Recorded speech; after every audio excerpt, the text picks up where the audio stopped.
ಮಾಡ್ತಿದ್ದಾರೆ, ಲೌಕಿಕರಲ್ಲಿ ಇಚ್ಛೆ ಪಡ್ತಾರೆ. ಭಾರತದ ಒಂದು ಪ್ರಾಚೀನ ರಾಜಯೋಗವನ್ನ ಯಾರಾದ್ರೂ ಏನ್ ಮಾಡ್ಲಿ, ಕಲ್ಸ್ಕೊಡ್ಲಿ. ಆದ್ರೆ ಇವತ್ತಿನ ಸನ್ಯಾಸಿಗಳು ಹೋಗಿ ಸೇರ್ತಾರೆ, ಹೋಗಿ ಸೇರ್ಕೊಳ್ತಾರೆ.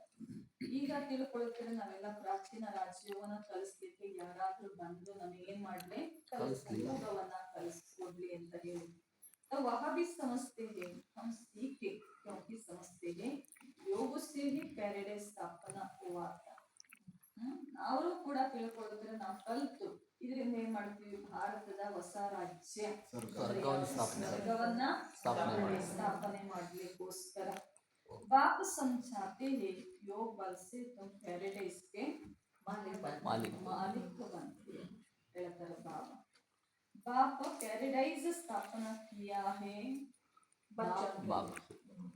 ನಮಗಾಗೆ ಮಾಡಿದ್ದು ಯಾವ್ದನ್ನ, ಸ್ವರ್ಗವನ್ನ. ಅದು ಮಾಡಿದ್ಯಾರು, ಕೈಸೆ ಸ್ಥಾಪನಾ करते हैं योगी ಆಗೋದಿಲ್ಲ, ಅರ್ಥ ಆಗೋದಿಲ್ಲ.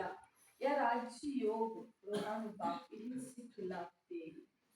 ಈ ಒಂದು ರಾಜ್ಯ ಯೋಗವನ್ನ ಯಾರು ಕಲಿಸೋದು, ಮನುಷ್ಯಾತ್ಮರು ಕಲಿಸೋದಿಲ್ಲ.